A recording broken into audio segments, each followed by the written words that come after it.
ఇది కేవలం సమాచారంగా మాత్రమే భావించండి. వైద్య నిపుణులను సంప్రదించండి. వేసే పునాదులు ప్రెగ్నెన్సీ అప్పటి నుంచి మ్యామ్. ఈ 10 సంవత్సరాల లోపు మీరు చెప్పిన ఫుడ్ గ్రూప్స్ స్ట్రెస్‌తో పాటు ఇంకా ఏమేమి అంటే కామన్‌గా మనం మంచి పనులే అనుకుని చేసే అవి బెడిసి కొట్టే పనులేమన్నా ఉన్నాయా? ఉదాహరణకి సీరియల్స్ కొన్ని, డబ్బాలో వచ్చే సీరియల్స్, ప్యాకేజ్డ్ ప్రాసెస్డ్ ఫుడ్స్, పాలు. పాలలో కూడా చాలా గేదెలకి, పాడికి హార్మోనల్ ఇంజెక్షన్స్ ఇచ్చేసి వాటి ఉత్పత్తిని పెంచడానికి అవి కూడా వెళ్ళిపోతున్నాయి పిల్లల్లోకి అంటున్నాం. పాలకులో ఇప్పుడు జరుగుతున్న ఒక మేజర్ డెట్రిమెంటల్ చేంజ్ ఏంటి అంటే maltodextrin and palmolein oil and milk powder ఈ మూడింటిని కలిపి మిక్సీలో తిప్పి పాలల్లో కలిపి డైరీ ఫార్మ్స్కి పోస్తున్నారు. ప్యాకెట్లలో అమ్మడం లేదు, డైరెక్ట్గా డైరీ ఫార్మ్స్. మాల్టోడెక్స్ట్రిన్ అదే షుగర్ కంటే భయంకరమైన సబ్స్టెన్స్ అనమాట, నాట్ ఫిట్ ఫర్ ఈటింగ్. అది పాలల్లో కలపడం మూలాన మిల్క్ ఫార్ములాస్, చిన్నపిల్లలకి ఇచ్చే మిల్క్ ఫార్ములాస్లో విపరీతంగా షుగర్ ఉండడం మూలాన అది తాకాక మన పిల్లలు లావుగా బొద్దుగా ఉంటే మనం సంతోషపడిపోతున్నాం, బిడ్డ మంచిగా ఉన్నాడు అనుకొని. అది కాదు అని మనకి తెలియడం లేదు. అవును. అండ్ ఆ పాలల్లోనే ఈ మిల్క్ పౌడరు, ఆ పౌడరు, ఈ పౌడరు, ఈ పౌడర్, ఆ పౌడర్, హైట్ పెరుగుతాడని, లావు పెరుగుతాడని కలుపుతూనే ఉన్నాం. అండ్ వాళ్ళు అడిగి జంక్ ఫుడ్ అనేది ఈరోజు 1 year 2 year పిల్లల దగ్గర నుంచి స్టార్ట్ అవుతుంది. కన్వీనియన్స్ ఫుడ్ అంటే మీనింగ్ ఏంటి?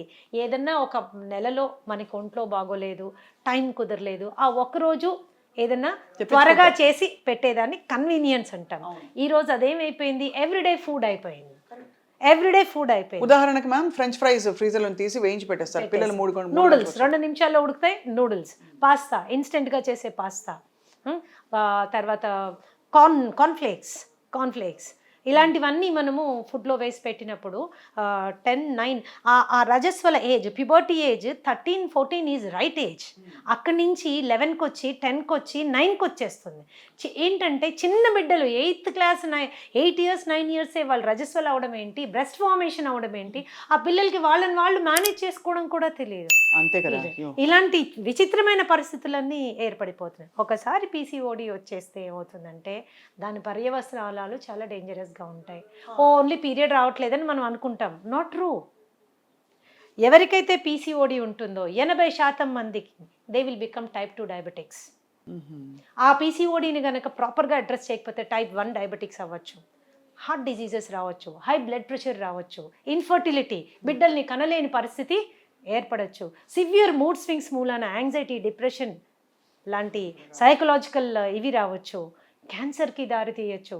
బ్రహ్మాండమైనటువంటి కాన్సిక్వెన్సెస్ ఉన్నాయి దానికి.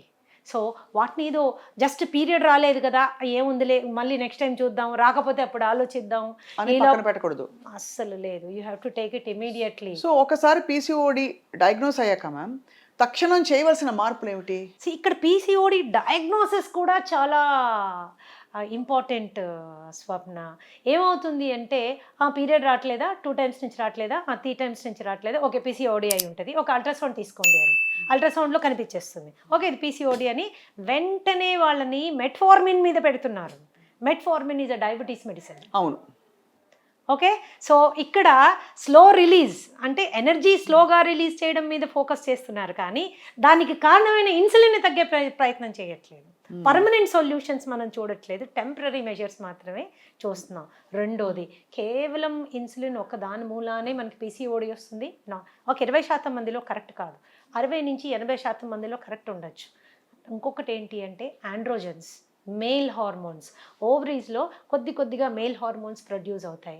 ఈ పీసీఓడి కండిషన్ ఉన్న వాళ్ళలో ఎక్కువగా ప్రొడ్యూస్ అవుతుంది.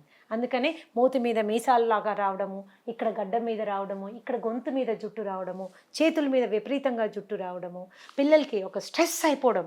ఎంతవరకు అంటే హిర్సుటిజం అనే కండిషన్ స్టార్ట్ అయితే అవి రోజు తీసుకుంటే కానీ వాళ్ళు బయటికి రాలేదు. ఏం కండిషన్ మ్యామ్ అది? హిర్సుటిజం.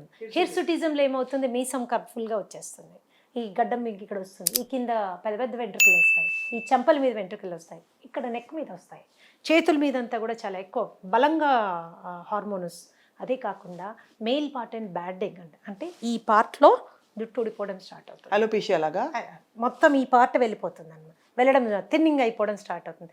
ఇవేం చేస్తాయంటే మానసికంగా కుంగదీస్తాయి. నేను రోజు ఒక మగవాళ్ళలాగా ఇవన్నీ తీసుకొని చేసుకొని దానికి ఏదైనా ట్రీట్మెంట్ తీసుకొని వెళ్తే కానీ బయటికి వెళ్ళలేదు. సెల్ఫ్ ఎస్టీమ్ బాగా పడిపోతుంది. Something is wrong with me అని ఒక భావజాలం బాగా ఎక్కువ పెరిగిపోతుంది అనమాట.